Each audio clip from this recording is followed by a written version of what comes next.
Comienza El Baturrillo Político con Juan Saavedra Lax. ¿Qué tal? Bienvenidos. Soy Juan Saavedra. Hoy es jueves 9 de julio y esto es El Baturrillo Político, la actualidad de Aragón cocinada a fuego lento.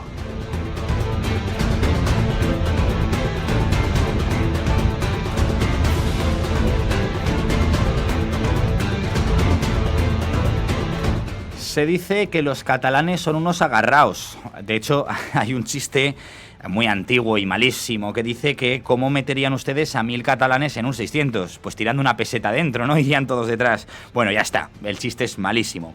Y miren, yo no sé si los catalanes serán o no unos agarraos, unos tacaños, ¿no? No lo sé, porque tengo muchísimos amigos catalanes y no quiero generalizar. De hecho, tengo amigos muy catalanes que se sienten también muy españoles, mucho más español y mucho español, ¿verdad? Mucho más españoles que muchos de los que vivimos en el resto de España. Pero bien, la historia que hoy les traigo es un nuevo capítulo del culebrón veraniego de evolución pinturas murales de Sigena. Es alucinante, es que lo han vuelto a intentar. Han vuelto a tratar de quedarse lo que no es suyo y de negarnos lo que por derecho es nuestro. Es de Aragón. Breve contexto para despistados. Las pinturas murales del monasterio de Sigena son una joya del arte medieval aragonés. Fueron arrancadas, literalmente arrancadas en la piedra, en la mismísima piedra de la sala capitular del monasterio de Sigena en 1936. Fueron arrancadas por una milicia anarquista, dicen, o independentista, de catalanes. Y se las llevaron a suelo catalán y allí han permanecido casi 100 años. Y a día de hoy siguen todavía, pese a todo el culebrón de idas y venidas judiciales, siguen expuestas en el Museo Nacional de Arte Catalán. Lo cual no deja de ser chistoso. El hecho de que estas pinturas y lo que representan sean expuestas en el MENAC, en el Museo Nacional de Arte Catalán. Las pinturas murales de Sigena no son arte catalán. Sí son arte nacional de España, claro. Miren, he tenido la ocasión de hablar con Pedro Oyoki, el director general de Cultura y Patrimonio del Gobierno de Aragón. Escuchen. Quieren apropiarse del esplendor de la corona de Aragón, en definitiva, del esplendor de Aragón, para justificar un proyecto que no existe, la corona catalano-aragonesa. Aragón dio todo lo que tenía, todo su proyecto, al servicio de una idea común más grande que nosotros, la idea de España. Y esto es insoportable para el independentismo catalán. Sigena es el símbolo de esa parte de la historia de Aragón. Esa forma parte de la disputa y por eso ahora dicen que es imposible el traslado, pero saben que esto es mentira. Bueno, seguimos con el culebrón, ¿no? Esa era la introducción. Aunque el señor Oyoki ya nos ha dado una pista, ¿no? El culebrón tiene distintos capítulos judiciales que a lo largo de los últimos 20 o 25 años le han dado siempre la razón a Aragón. Las pinturas murales de Sigena han de volver al lugar de donde nunca debieron salir en 1936, que no es otro sitio que el monasterio de Sigena. Bien, la magistrada que lleva el caso desde Huesca le dio en abril al patronato del MENAC, del Museo Nacional de Arte Catalán, 52 semanas para cumplir con el traslado antes de involucrar a los cuerpos y fuerzas de seguridad del Estado. Desde abril no sé qué se ha hecho, porque desde el MENAC no dicen nada, no nos comunican en qué fase están. Pero, bueno, vamos a decir, aunque ya han hecho algo, da igual. El caso es que quedarán unas 40 semanas aproximadamente. Y, hombre, yo estaba pensando, qué icónico sería, qué simbólico, que las fuerzas y cuerpos de seguridad del Estado entrasen, no sé si entrarían en el patronato, en casa del director o presidente del museo, no tengo ni idea, pero no dejaría de ser icónico, ¿verdad? Que los catalanes o los poderes fácticos independentistas catalanes no cumplieran con la sentencia, que se pasaran por el forro de donde yo les diga la sentencia judicial y tuvieran que intervenir la policía, los Mossos o la Guardia Civil. No sé quién sería en este caso, me falta información. Pero bueno, el caso es que las pinturas están muy desgastadas. El MENAC ha gastado todas las balas que le quedaban a través de informes técnicos para justificar el no trasladarlas de vuelta a Aragón. Casi que es que culpan a Aragón de no saber a lo que nos exponemos si el traslado comienza. Claro, yo esta cuestión se la comenté al director general de Cultura y Patrimonio del Gobierno de Aragón, a Pedro Oyoki. el estado de las pinturas lo conocemos los aragoneses mejor que nadie. Tenemos un estudio, un conocimiento totalmente pormenorizado, milímetro a milímetro. Tenemos un atlas de las fortalezas y las debilidades y sabemos cómo consolidar y cómo hacer ese trabajo. También lo saben en el Museo Nacional de Arte de Cataluña. Cuando el independentismo infiltra toda la política catalana y sus instituciones, se producen productos surrealistas como este. En el juicio del Tribunal Supremo, el director del Museo Nacional de Arte de Cataluña y sus técnicos declararon que era totalmente posible el traslado. Por tanto, cuando se llevan la contraria a sí mismos, pierden toda la razón. Los aragoneses sabemos lo que tenemos que hacer y también lo saben allí, pero lo que no quieren es hacerlo. Desde el MNAC, ahora, alegan que si el gobierno de Aragón no les informa de cómo van a reinstalarse esas pinturas en el monasterio de Sigena, que cómo van ellos a proceder a la primera fase, ¿no?, del desmontaje. Oyoki nos dijo que no es así, que es al revés, que no somos nosotros los que le tienen que decir a ellos que sí, que son ellos los que nos tienen que decir a nosotros cómo. El inicio del desmontaje de las pinturas profanas debe de hacerse en serio y deben de comunicarnos el proyecto de desmontaje y de traslado. No podemos admitir que lo hagan de esa manera superficial, a través de una carta diciendo se las entregaremos, autorícennoslo. No autorizaremos si no conocemos cuáles son los trabajos que se van a realizar. Llevan volviéndonos locos con un celo, un exceso de celo que no tiene más que ese filibusterismo procesal por intención de retrasar la entrega de las pinturas de la sala capitular. Sin embargo, tratan superficialmente la entrega de las pinturas profanas. No, vamos a trabajar en todos los casos con la misma seriedad, de acuerdo al cronograma aprobado por los tribunales de justicia, y vamos a exigir el respeto a nuestros derechos culturales y a nuestras competencias estatutarias. Filibusterismo procesal, me encanta cómo habla el señor Oyoki. En fin, le pregunté al señor Oyoki si no echa de menos algo más, no sé, yo diría de implicación en los intereses aragoneses, porque les voy a dar un dato que no he dicho todavía. El MNAC, el Museo Nacional de Arte Catalán, su patronato está conformado por 3 instituciones. Uno, el gobierno de España, bueno, el Ministerio de Cultura, con el señor Urtasun de Sumar al frente. 2, la Generalidad de Cataluña, con el Salvador Illa, socialista, al frente. Y 3, la Alcaldía de Barcelona. Entonces, claro, no deja de estar el PSOE involucrado en todo este jaleo, y yo echo de menos, personalmente yo echo de menos que el PSOE Aragón, que lo que fue Lambán. A veces me dicen que le tiro demasiadas flores al señor Lambán. Bueno, pues el señor Lambán sí que sabía reconocer lo que era de Aragón y lo que era catalán. Y las pinturas murales de Sigena fue el señor Lambán el que en esos 20-25 años de culebrones judiciales tuvo también un papel, pues no sé si decir fundamental, pero desde luego relevante en todo este jaleo. Y entonces yo le preguntaba al señor Oyoki, claro, ahora los tiempos en el PSOE Aragón han cambiado. El señor Lambán y el lambanismo atrás queda, y ahora estamos en el alegrismo, sanchismo o como ustedes lo quieran llamar. En fin, ahora el PSOE Aragón no deja de ser una federación más del PSOE a cargo de del sanchismo. Y entonces yo le preguntaba al señor Oyoki, ¿no echa un poco de menos algo más de implicación del PSOE Aragón?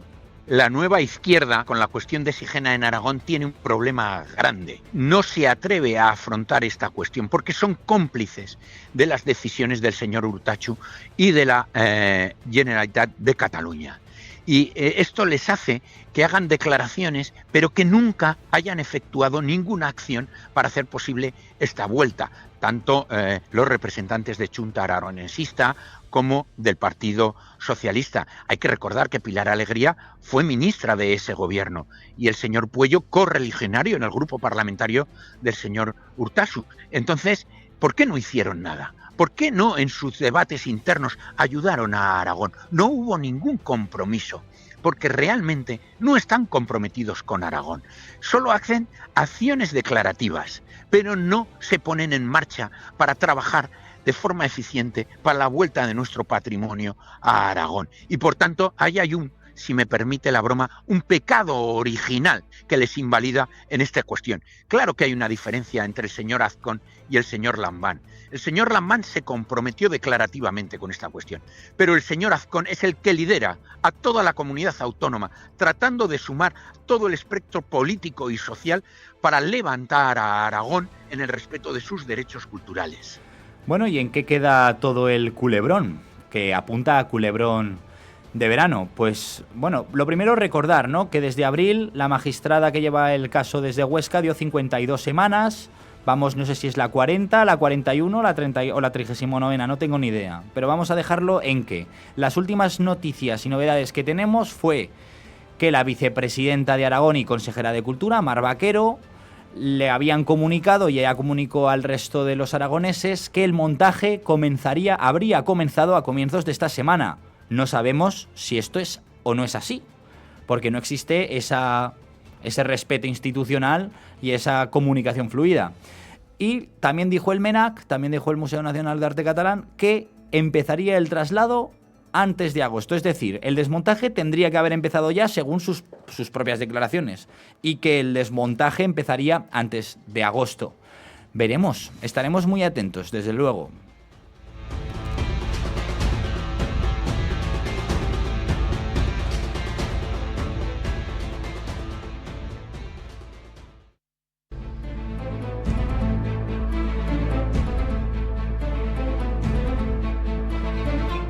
Me imagino que se habrán hecho eco de esas palabras del presidente norteamericano Donald Trump, en el que, pues ayer, en la cumbre de la OTAN desde Turquía, decía que amenazaba con cortar todas las relaciones comerciales con España. Es verdad que pocas horas después dijo lo contrario y que somos muy generosos. Vamos a hablar con Javier Camo, director gerente de AREX, de Aragón Exterior. Don Javier, ¿qué tal? Muy buenos días. Hola, muy buenos días. No sé si es para tanto, pero sí que es verdad que hay un titular, en este caso del Español de Aragón, que dice que con esta amenaza de Trump podrían estar comprometidos 250 millones de euros aragoneses. Cuéntenos. Sí, 251 millones de euros son los datos de exportación del año 2025, donde habíamos conseguido crecer más de un 7% en la balanza exportadora hacia Estados Unidos frente a 2024. La mayoría de las comunidades autónomas de España descendieron, Aragón creció por la resiliencia y la competitividad de nuestras empresas.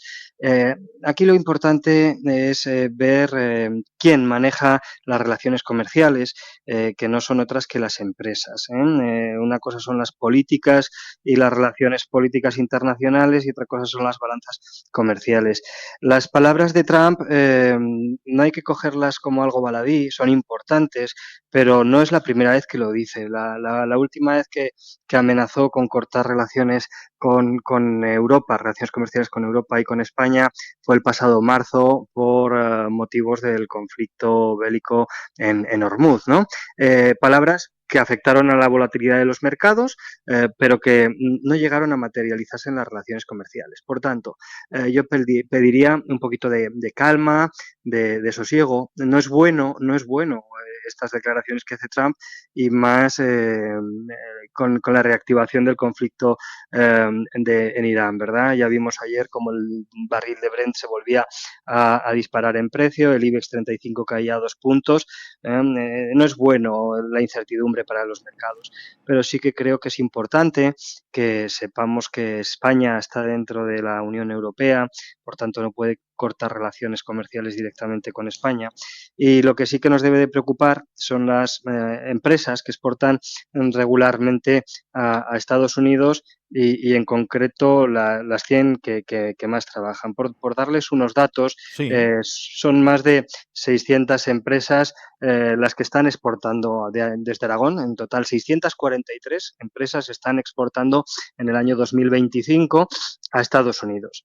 De estas 643, 252 lo hacen de forma regular, es decir, son empresas que llevan más de 4 años exportando allí. El volumen en número de estas empresas del año 2024 al año 2025 bajó un poquito, un 8%, pero no así la facturación, es decir, hubo menos exportadores regulares, pero los que exportaron regularmente aumentaron su facturación. Esto es un crecimiento del 6% en la facturación. Y además, si aún bajamos otro escalón más dentro de las exportadoras regulares y nos fijamos en aquellas que exportan más de 50.000 euros, son 103 empresas. Y estas representan el 77,5% de la exportación total a Estados Unidos. Estamos hablando que de esos 250 millones de euros, 195,2 lo hacen 103 empresas. Y esas son las que tenemos que proteger, cuidar y evitar que pierdan el negocio con Estados Unidos. También es importante un dato, ¿no? Así como en Aragón, en el año 2026 ya hemos exportado 91 millones de euros, que esto significa un 4,9% más que el mismo periodo del año anterior, hemos comprado menos, hemos comprado solo 50 millones de euros. Esto es una bajada de un 8,1%. Por tanto, la balanza comercial de Aragón a Estados Unidos es positiva. Tenemos un saldo comercial positivo de 41 millones de euros. Pero si miramos el de España le compra a Estados Unidos 16.000 millones de euros, pero Estados Unidos le vende a España 30.000 millones de dólares. O sea, que saldrían perdiendo ellos. En este caso, con España, Estados Unidos saldría perdiendo. Por tanto, repito, las palabras de Donald Trump tienen mucho peso en los mercados, tienen mucho peso en la incertidumbre y en la volatilidad de los mismos, pero de la palabra al hecho hay un gran tramo por recorrer y esperemos, esto es un deseo por el bien de todos, que no se materialicen. Así parecían las declaraciones que hizo por la tarde cuando salía de Ankara, que se iba un poquito más satisfecho de las declaraciones que hizo por la mañana. A mí me daba la impresión, don Javier, que se cree un all-star, está retirado y se ha tirado un triple, pero para que bailemos a su son. Es un especulador este hombre, juega con la bolsa, juega con lo que dice o deja de decir. Sí, bueno, es lo que está ocurriendo cada vez que habla de los mercados internacionales. No sé si especula o no, pero lo que sí sé es que tiene mucho poder comercial como potencia internacional que es Estados Unidos, y generar incertidumbre en los mercados no es bueno para nadie, ni para el resto de los mercados ni para el mercado estadounidense, ¿no? Entonces, pues bueno, el deseo que tenemos desde Aragón Exterior es que haya un poquito de calma, que haya un poquito de menos anuncios tan agresivos por parte de Estados Unidos y que nuestras empresas aragonesas puedan trabajar con la máxima normalidad, porque como le digo, el año pasado con todo el tema de los aranceles y con todas las dificultades que eso supuso para todos, Aragón mostró resiliencia y creció un 7,1%. Este año vamos con un crecimiento de casi el 5% acumulado de enero a abril y nuestras empresas tienen que poder trabajar con la máxima normalidad posible. Si extrapolamos, don Javier, un poco esto que nos acaba de comentar, esta petición de calma, sí, claro, nosotros la calma la podemos tener, pero lo que hay que hacer es no poner nervioso al presidente Trump. Entonces, esto nos lleva hasta Moncloa y a Sánchez. Así es, ¿no? Aquí vuelvo al principio de esta conversación, de esta entrevista, y es que es muy importante saber diferenciar quién maneja las relaciones en las balanzas comerciales, que son nuestras empresas, y quién maneja las relaciones políticas. Por tanto, el hecho de que una relación política no esté afinada o depurada, y no hablo solo de España, sino del conjunto de la Unión Europea y de la OTAN, y que esto pueda afectar a los mercados, pues no es bueno para nadie. Yo solo espero que desde Moncloa tengan claro que la importancia de tener al socio americano como socio comercial estratégico es muy alta y que las relaciones comerciales hay que cuidarlas para que nuestras empresas, y en este caso en Aragón, puedan seguir trabajando. Director gerente de Arex de Aragón Exterior, Javier Camo, muchísimas gracias por habernos atendido. Muchísimas gracias a ustedes.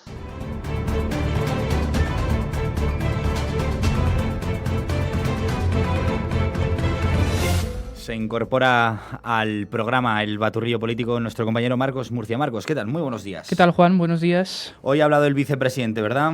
Eso es. El Gobierno de Aragón impulsa un proyecto de renovación de ley de la PACIM. ¿Qué dirás? ¿Qué es la PACIM? Sí, que es la PACIM, sí. Así dicho, pues la prestación aragonesa complementaria del ingreso mínimo vital. O sea, la paguita que pusieron los socios de Sánchez con Sánchez, pues esto sería la complementaria que pone el Gobierno de Aragón, ¿no? Una prestación que ahora deja fuera a las personas migrantes. El endurecimiento de los requisitos de arraigo y el impulso de la prioridad nacional son las principales novedades, lo explicaba el vicepresidente de Aragón y consejero de Desregularización y Familia, Alejandro Nolasco. La reforma legal que hemos impulsado y de la que les estoy informando no solo va a prohibir que la prestación aragonesa complementaria la cobren los inmigrantes ilegales. Además de esto, y atendiendo a la prioridad nacional, se va a endurecer también el acceso a esta prestación, exigiendo que quien la solicite tenga que acreditar un arraigo real, duradero y verificable, vinculado a un periodo mínimo reforzado de empadronamiento y a la trayectoria de cotización a la seguridad social. En cuanto a datos, Nolasco señalaba lo siguiente, lo escuchamos.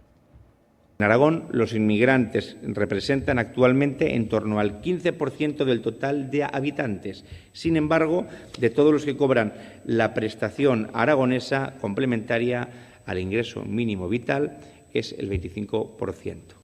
Tras la elaboración de este anteproyecto de ley, se presentará al Consejo de Gobierno y posteriormente será elevada a las Cortes para su aprobación. Bueno, pues el señor Nolasco, el desregulador, pues implementando e implantando la prioridad nacional. O sea, yo no sé si la forma jurídica de hablar de este concepto prioridad nacional es a través del arraigo, si deben ser 3 años, 5 o 10 de empadronamiento o de haber estado cotizando a la Seguridad Social. No tengo ni idea. Pero desde luego que me parece muy bien. Lo que no puede ser es que una persona llegue de nuevas a nuestra tierra, a Aragón, y por darle una ayuda a esa persona, que yo no se la niego, pero se la neguemos a quien verdaderamente la necesita y a quien verdaderamente a lo largo de los años ha contribuido a Aragón, ¿no? Quizás más que prioridad nacional sería prioridad aragonesa, puede ser. Ahora, digo una cosa, ya lo he dicho muchas veces en estos micrófonos, la prioridad nacional no es eso anticonstitucional de priorizar a los españoles y dejar a los demás fuera. No. Se trata de priorizar a los que contribuyen a la nación. Venga de donde venga y haya nacido de donde haya nacido. Creo que es evidente que quien más tiempo lleve aquí pueda ser más amparado que el resto por papá Estado. Vamos a repasar otros titulares.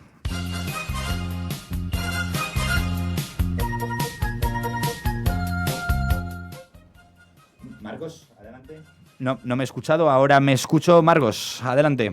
Analizamos la situación actual de los incendios en la comunidad, concretamente en la provincia de Huesca. El Heraldo de Aragón titula Albelda desconfinada, pero el fuego de Castellón Roy sigue fuera de control tras arrasar 400 hectáreas. La noche ha permitido trabajar bien gracias a la mejora de las condiciones, según ha informado el Gobierno de Aragón, pero la previsión de la EMET no es muy optimista. Continúan las altas temperaturas, así como la alerta roja generalizada por peligro de fuegos forestales activa en casi toda Aragón. Esto es una pasada y mucho me temo que va a ser la tónica y dinámica de este verano. Está pasando ahora, está terminando la segunda ola de calor, lo cual no significa que desaparezcan las altas temperaturas, sino que desaparecen las altísimas. Luego quiero hacer una pequeña diferenciación entre estar en riesgo rojo, alerta extrema por incendios, o alerta extrema por altas temperaturas, que hemos bajado ya a naranja y mañana, por ejemplo, en provincia de Teruel ya bajan a amarillo. Esto va a ser la tónica. Menos mal que tenemos unos bomberos muy bien equipados y que hacen su trabajo de forma maravillosa, porque es que acaban con uno, bueno, no lo acaban, controlan uno y ya tienen que estar yéndose a otro, en fin. Precisamente en esta misma línea va el titular que destaca el Español de Aragón, y es que la comunidad registra 9 muertes por calor en las primeras 72 horas de la segunda ola del verano y espera otros 5 días que van a ser asfixiantes, no nos van a dar tregua. La segunda ola de calor de este verano empieza a dejar consecuencias que son verdaderamente graves. Solo entre el lunes y el miércoles se han registrado 9 muertes atribuibles a las altas temperaturas en la comunidad, según las estimaciones del sistema de monitorización de la mortalidad diaria. sanitaria del Instituto de Salud Carlos III. A las familias decirles que si tienen entre sus miembros de la familia personas vulnerables, desde niños pequeños a embarazadas a sobre todo los mayores que muchas veces están solos, pues tener un ojico extra puesto en ellos para evitar desgracias mayores. La mayoría, 4 de estas muertes que decíamos, se produjeron este pasado martes, el peor día de todo el episodio. Había alerta roja y localidades como Fraga alcanzaron los 43 grados. Este jueves podría volver a alcanzarse los 42 grados en Zaragoza capital, según las previsiones, mientras que de mañana a viernes al próximo martes las mínimas se registrarán en torno a los 40 grados. Las máximas. Las mínimas, por desgracia, no bajan y quedan en 24, 25 grados. Ostras, Marcos, es que 40 de mínimas sería esto el desierto del Sáhara. En junio, solo en Aragón perdieron la vida 45 personas a causa del calor. Un dato también preocupante, la verdad. ¿Algún otro titular, don Marcos? Sí, destacamos aquello que lleva también el periódico de Aragón. La construcción de los centros de datos tensiona la falta de mano de obra en la comunidad. Los centros de datos son, al fin y al cabo, solo la punta de lanza de estas inversiones millonarias, por así decirlo, y durante la construcción de los distintos campus tecnológicos, la demanda de mano de obra va a sufrir picos que en este momento son inasumibles en la comunidad, que viene sufriendo el problema estructural de la falta de mano de obra en sectores como la construcción, especialmente de vivienda. El último informe de la Fundación Laboral de la Construcción estima que en la próxima década hay una docena de inversiones que suman casi 60.000 millones de euros que van a precisar de casi 40.000 trabajadores. Estamos hablando de un sector que actualmente emplea a ese número de personas, 40.000, por lo que supondría doblar la capacidad solo en la puesta en marcha de estos proyectos. Los expertos inciden en la importancia de potenciar la formación en este sector para paliar de alguna manera. Sí, bueno, pero bien, que si faltan trabajadores aparecerán antes o después, vengan de fuera o de otras comunidades autónomas. Aquí lo interesante es que pese a que no tienen la potencia energética garantizada por parte de la planificación energética del Gobierno de España, aún así siguen su construcción. Entonces, es verdad que Aragón les ha dado el PIGA, la declaración, o la DIGA, la declaración de interés general para Aragón, que les permite saltarse ciertos trámites para acelerar los procesos. Es verdad que ya es preocupante si no pueden abordar la primera fase, que es la construcción, por falta de mano de obra, pero más preocupante es que una vez construido no puedan ponerse en marcha. Pero aún así siguen con el proyecto. Entonces yo creo que aquí, no sé si el señor Azcón, a despacho cerrado, a puerta cerrada, les ha dicho a todos estos inversores milmillonarios de decirles, oigan, no se preocupen, que la potencia no nos la da ahora Sánchez, pero que en año y pico vamos a gobernar y sí que nos la darán. No lo sé, ahí tiene que haber algo que no nos cuentan, porque si no, no tendría sentido continuar con la construcción de estos centros de datos. Vamos cerrando con Aragón Digital, que destaca los 3 pueblos donde más durará el eclipse de 2026, alcanzando los casi 2 minutos de oscuridad total. Pueblos de aquí, de Aragón, por supuesto. El 12 de agosto de 2026 serán 3 municipios zaragozanos los que podrán presumir pues de disfrutar de este fenómeno privilegiado. Entre ellos, Bordalba, Monreal de Ariza y Pozuel de Ariza combinarán la máxima duración total de eclipse con 97 minutos entre el inicio y el final del fenómeno, con el mayor tiempo de totalidad que se registrará en Aragón. 103 segundos de oscuridad completa. Yo recuerdo que hubo un eclipse cuando yo iba a primaria, no recuerdo si entre primero y sexto de primaria, no recuerdo cuál, pero era demasiado pequeño para acordarme. Yo, más allá del efecto oscuridad total, a mí me genera mucha curiosidad el proceso de llegar hasta esa oscuridad total. O sea, sé que se dicen los segundos totales, pero tiene que ser muy, muy curioso. Y ojo, porque es mediados de agosto y seguiremos seguramente en alerta roja por riesgo de incendios, entonces habrá que tener muy en cuenta las recomendaciones del Gobierno de Aragón, y menudo papelón le queda al consejero de Medio Ambiente y Turismo, que acaba de llegar a la política, como quien dice, al señor Luis Biendicho, porque me parece a mí que no va a poderse coger vacaciones. Hablaremos muy pronto de estos asuntos, no me cabe duda. Marcos Murcia, gracias y hasta mañana. Gracias, hasta mañana, Juan.